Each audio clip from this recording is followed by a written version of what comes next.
நாம் அல்லாஹ்விடத்தில் எதை கேட்டாலும், அல்லாஹ்விடத்தில் துஆ செய்கிறோம் இல்லையா, அல்லாஹ்விடத்தில் நாம் எதை கேட்டாலும் அதிகமாக கேளுங்க, பெருசா கேளுங்க, நிரப்பமாக கேளுங்கள்.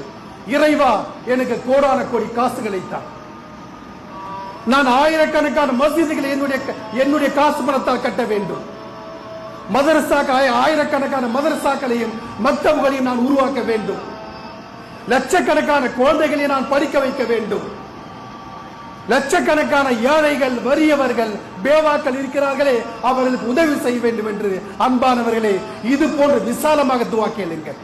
ஏன் தெரியுமா, இந்த மாதிரி விசாலமாக துஆ கேட்டால் அந்த துஆ கபூல் ஆயிடுச்சுன்னா மிகப்பெரிய விஷயம். அப்படி கபூலாகல தாமதிக்கப்படுகிறது என்றால் நீங்க நியத் பண்ணீங்கல்ல, அந்த நியத்துக்கு அல்லாஹ் நன்மை தந்து விடுவார். எனவே அன்பானவர்களே, அல்லாஹ்விடத்தில் எதை கேட்டாலும் அதிகமாக கேளுங்கள், நிரப்பமாக கேளுங்கள், எவ்வளவு முடியும் அவ்வளவு கேளுங்கள், அல்லாஹ்வுக்கு சக்தி கேட்டவாறு கேளுங்கள். ஏன் தெரியுமா, நீங்க எவ்வளவு கேட்டாலும் அல்லாஹ் முகத்தை சுளிக்க மாட்டான், அல்லாஹ் முகத்தை தொங்க போட மாட்டான், அல்லாஹ் முகத்தை திருப்பிக் கொள்ள மாட்டான். ஏன் என்றால் அல்லாஹ் ரப்புல் ஆலமீன் மனிதன் அல்ல, மனிதன் அல்ல, மனிதன் அல்ல, அவன் ரப், அவன் ரப்புல் ஆலமீன்.